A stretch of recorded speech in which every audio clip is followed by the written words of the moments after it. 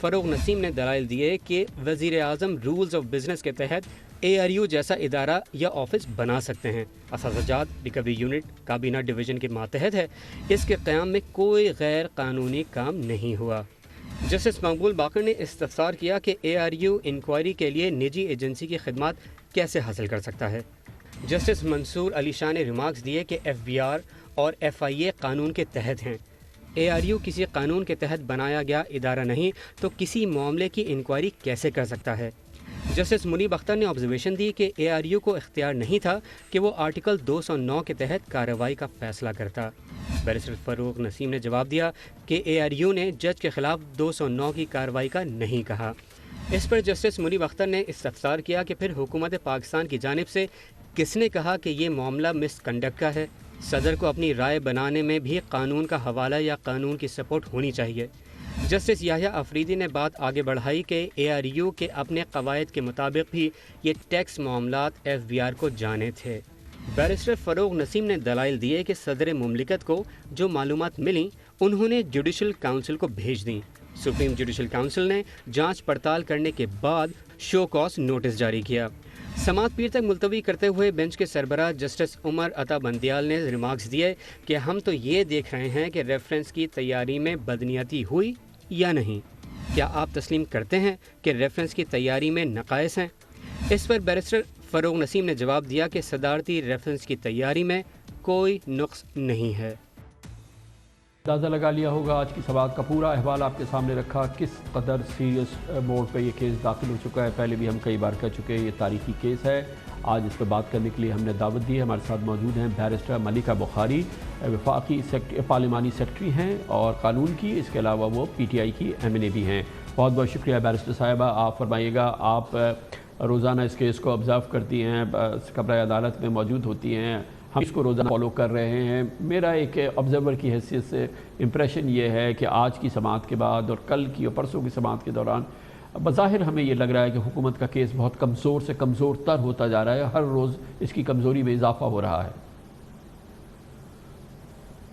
دیکھیں thank you Kamran for inviting me to your show. دیکھیں کامران، کچھ بنیادی نکات کے اوپر میں بات کرنا چاہتی ہوں. پہلی بات تو یہ کہ بالکل آپ نے صحیح نشاندہی کی کہ بہت اہم کیس ہے اور بہت اہمیت کا حامل ہے اور ایک ہسٹورک کیس ہے، بیکاز اس کیس کے اندر جو بنیادی نکات اٹھائے گئے ہیں وہ قانون کی بالادستی کی بات ہو رہی ہے. دیکھیں جو اعلیٰ عدالت کے ججز ہیں، جو اعلیٰ عدالت کا منصب ہے، اس کا احترام بھی کرتے ہیں، اس کے سامنے پیش بھی ہوتے ہیں، اور جمہوریت کے اندر اعلیٰ عدالت کے ججز کا وقار بلند ہونے سے ہی جمہوریت کو تقویت ملتی ہے. پاکستان تحریک انصاف کی حکومت نے پاکستان کے سب سے نمایاں، اہم اور بہت ہی باوقار وکیل کو نامنیٹ کیا ہے اس بہت اہم کیس میں پیش ہونے کے لیے، اور میں اس پروسیڈنگز کو ڈے ٹو ڈے فالو کر رہی ہوں اور میں کہہ سکتی ہوں وثوق کے ساتھ کہ ہم بہت اچھے طریقے سے ججز سے استفسار جو ہو رہا ہے، جو مکالمہ ہو رہا ہے، اس میں آئینی قانونی نکات جو ہیں وہ پیش کر رہے ہیں، وہ سوالات، اپنی آبزرویشنز دے رہے ہیں. اور یاد رکھیے کہ آبزرویشنز حتمی نہیں ہوتی، یہ ایک مکالمہ ہے اور اس کے اندر ایک گائیڈنس ہے ججز کی طرف سے، اور ہم ان کے سارے سوالات کے جواب دینے کے لیے پیش ہیں. یہ بتائیے گا کہ ٹیکنیکلی اب اس کیس میں بیرسٹر صاحب کے ہمارے جو فاروق نسیم صاحب کے اپنے آرگومنٹس ہو جائیں گے، اس کے بعد جج صاحب کے جو وکیل ہیں اور دوسرے جو اس میں پارٹیز ہیں وہ لوگ اپنے آرگومنٹ دیں گے یا جواب داخل کرائیں گے. اس کے بعد پھر آپ اس کو کراس کریں گی، اور یہ تھوڑا سا یہی پروسیجر ہوتا ہے. ایکسپرٹیز ہے. جی بالکل. پہلے میں آپ کو حکومتی موقف ایکسپلین کر دوں. یہ تو ایک ٹیکنیکل پروسیس ہے کہ جو حکومت کے وکیل ہیں، فیڈریشن کے وکیل ہیں، اپنا موقف پیش کریں گے، اور اس کے بعد اگر اس پہ سے چیزیں آئیں گی جو ہم نے ایسی ایشوز بتائے ہیں، آئیڈینٹیفائی کیے ہیں، تو وہاں سے بھی ریبٹل آئے گا اور پھر ہمیں بھی موقع ملے گا، اور یہ پروسیڈنگز چلیں گی. دیکھیں کب تک. لیکن مجھے لگتا ہے کہ وکیل صاحب ڈاکٹر اس کیس میں وٹنسز بلائے جا سکتے ہیں بیرسٹر صاحب؟ جی اس وقت وٹنسز کی تو کوئی ڈسکشن بھی نہیں ہے. آئی ڈونٹ تھنک اس کیس کے اندر وٹنسز کی کوئی ڈسکشن ہے یا ان کو بلانے کا کوئی اس وقت ایشو ہے. تو وٹنسز تو بالکل اس وقت اگر سپریم کورٹ چاہے تو ان کے پاس پاورز ہیں, براڈ پاورز ہیں. وزیر اعظم پاکستان عمران خان صاحب کا جب کیس چل رہا تھا اسی اعلیٰ عدالت کے اندر تو بہت سارے ایشوز جو تھے جو آئیڈینٹیفائی بھی نہیں ہوئے تھے ان سے باہر جا کر اعلیٰ عدالت نے ایگزامینیشن کی تھی. تو ان کے پرویو کے اندر بہت ساری چیزیں آتی ہیں, ان کے بڑے براڈ پاورز ہیں, تو اگر ایگزامن کرنا چاہیں تو کر سکتے ہیں. جہاں تک حکومتی موقف کی بات ہے میں یہ کہہ سکتی ہوں کہ ہمارا موقف یہ ہے کہ جو پٹیشنر آنریبل پٹیشنر صاحب ہیں جو ان کی پٹیشن ہے وہ مینٹینیبل نہیں ہے. وہ مینٹینیبل اس لیے نہیں ہے کہ جب سپریم جوڈیشل کاؤنسل نے شو کاز نوٹس ایشو کر دیا تو اس کے بعد جو وہ ہے وہ انفرکچس ہو چکی ہے جو ریفرنس کا ایشو ہے. اس لیے ہم یہ کہہ رہے ہیں کہ ایک آئینی بار بھی ہے آرٹیکل 211 کا جو افتخار چودھری صاحب کے کیس کے اندر آئیڈینٹیفائی ہوا تھا, کیونکہ افتخار چودھری صاحب کے کیس کے اندر, اور یہ ٹیکنیکل بات ہے لیکن سمجھنا ضروری ہے کہ پری سپریم جوڈیشل کاؤنسل پروسیڈنگز اور post supreme judicial council proceedings جو ہے اس کے اندر سپریشن کریٹ کی گئی ہے. جب پٹیشنر صاحب نے سپریم جوڈیشل کاؤنسل کے سامنے کامنٹس فائل کی, سپریم جوڈیشل کاؤنسل کے جو اعلیٰ ججز ہیں اعلیٰ عدالت کے دوسرے جج, انہوں نے ان کی کامنٹس دیکھی ہیں. کامنٹس دیکھنے کے بعد ایک شو کاز نوٹس ایشو کر دیا.